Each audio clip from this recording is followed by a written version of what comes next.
உயிரே உறவே தமிழே. இதை மட்டும் தமிழில் சொல்லிடுறேன், இதை இங்கிலீஷில் டிரான்ஸ்லேட் பண்ணால் அவ்வளோ நல்லா இருக்காது. இந்தியாவின் தொடர்பு மொழியான ஆங்கிலத்தில் இப்பொழுது பேசப்படுகிறோம்.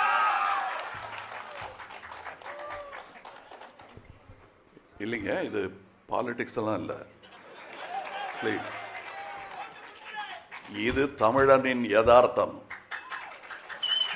அதனால அதை பற்றி பேசணும். And from times of law we've been respected for the host that we bear. விருந்தோம்பல் தமிழனுக்கு பழக்கம், கைப்பழக்கம். அது 2000 வருஷமாக பண்ணிட்டு இருக்கோம். So many of my journalist friends have flown from various states of this country to be with us. It's a rare opportunity for me, sir, above you, to spend time with you.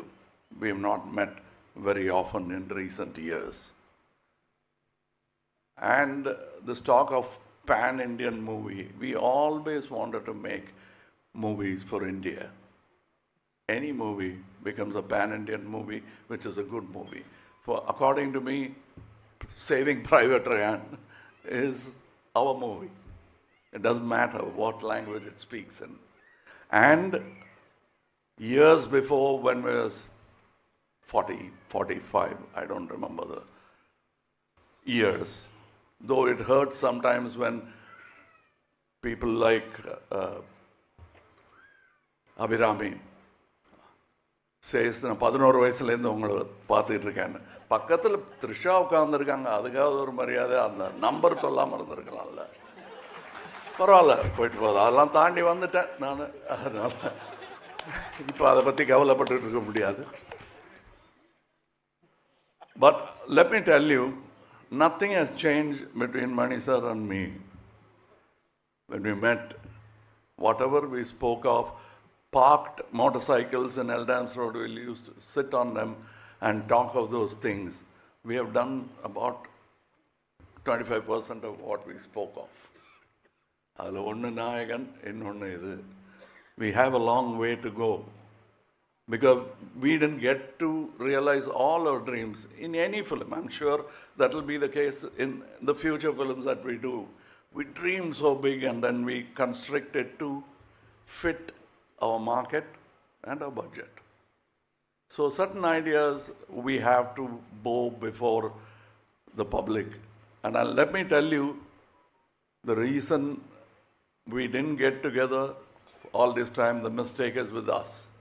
The reason why we are together now is because of you. ஏன்னா எங்களுடைய வியாபார உலகத்தில் இந்த பேர் போட்டால் நல்லா இருக்குமான்னு உடனே நோட் புக் எடுத்து கணக்கு பார்ப்பாங்க. அந்த கணக்கு சில சமயம் சரியாக வரலாம், சில சமயம் சரியாக வராமல் போகலாம். ஆனால் மக்கள்கிட்ட இருந்து ஒரு தீர்ப்பு வந்துட்டால் அதுக்கு தலைவணங்கிடுவாங்க எக்ஸிபிட்டர்ஸ், டிஸ்ட்ரிபியூட்டர்ஸ் எல்லாரும். புது நட்சத்திரங்கள் உருவாவது அப்படித்தானே. கணக்கை பார்ப்பாங்க, இது யார் அது இந்த ஆள் திடீர்னு வந்து, அப்படித்தானே எஸ்டிஆர்லாம் வந்து கலக்கியிருப்பார். அவங்க அப்பா, நானும் ரஜினியும் பார்த்துருக்கேன். நம்ம போஸ்டர் இருந்த இடத்துல, இப்போ தான் சொல்லிகிட்டு இருந்தேன் நானும் நம்ம போஸ்டர் வச்சுருந்த இடத்துல இந்த ஆள் 1 வருஷம் தான் ஆச்சு இவர் வந்து போஸ்டர் வச்சுட்டாங்க அப்படின்னு நாங்கள் 2 பேரும் பேசிக்கிட்டு இருந்தோம். ஸோ அதுக்கு காரணம் இவங்க தான். ஸோ இப்போ நாங்கள் படம் பண்ணுறதுக்கு பண்ணிடலாம் சார், கரெக்ட், நல்ல ஐடியான்னு சொல்கிறதுக்கு காரணம் நீங்கள் தான். இத்தனை வருஷம் எங்கள் 2 பேரையும் 2 தோளில் வச்சுட்டு இருந்துருக்கீங்க நீங்கள், அது தெரியல எங்களுக்கு. ஸோ சாரி மட்டும் சொல்லலாம். இந்த படம் எங்களுடைய offering, piece offering. And the fault lies with us. பண்ணியிருக்கலாம், இன்னும் நல்லான்னு பண்ணாமலே இருந்துட்டோங்கிறது தான் எங்களுடைய தவறு. So this is a stage for celebration. Let's not make it a stage for an apology. So I'm very happy, and I very rarely does these things happen in a whole career like mine, when you're happy and you're thinking only about the film. That happens when your team is like that. இவருக்கு நான் ஒரு பேர் வச்சுருக்கேன், அது ஒரு கோவத்தில் வச்சது தான். ஆனால் இங்கே சொல்லலாம், வெறும் மணிரத்னம் இல்லைங்க, அவர் 5:30 மணிரத்னம். அங்கே வந்து உட்காந்துருவார் காலைல 5:30 மணிக்கு. அதனால் அவருக்கு இந்த படத்துல இருந்து எனக்கு பட்டம்லாம் கொடுப்பாங்க, அவருக்கு நான் கொடுத்த பட்டம் இது 5:30 மணிரத்னம்னு. அந்த பிரம்ம முகூர்த்தம்னு சொல்லுவாங்க, அந்த நேரத்தில் பண்ணால் எல்லாம் சரியாக வரணும். அவருக்கு டெய்லி ஷூட்டிங் நடக்கும்போது பிரம்ம முகூர்த்தம் தான். அது வந்து என்னை விட ஜாஸ்தி ரவி கேட்க தெரியும். ஏன்னா நான் 5:45 வந்தால் போதும்னா அவர் 3:45 போகணும். ஸோ அதனால தான் அவர் ரகசியமாக சாரி சொல்லிக்கிட்டாரு. அதை நான் போட்டு உடச்சிட்டேன் உங்களுக்கு பின்னாடி. நிஜமாகவே அது நாயகன் காலத்துலேருந்து தொடரும் ஒரு பழக்கம் அவருக்கு. 6 மணி ஷூட்டிங்கு 5 மணிக்கு வந்துடுவார்.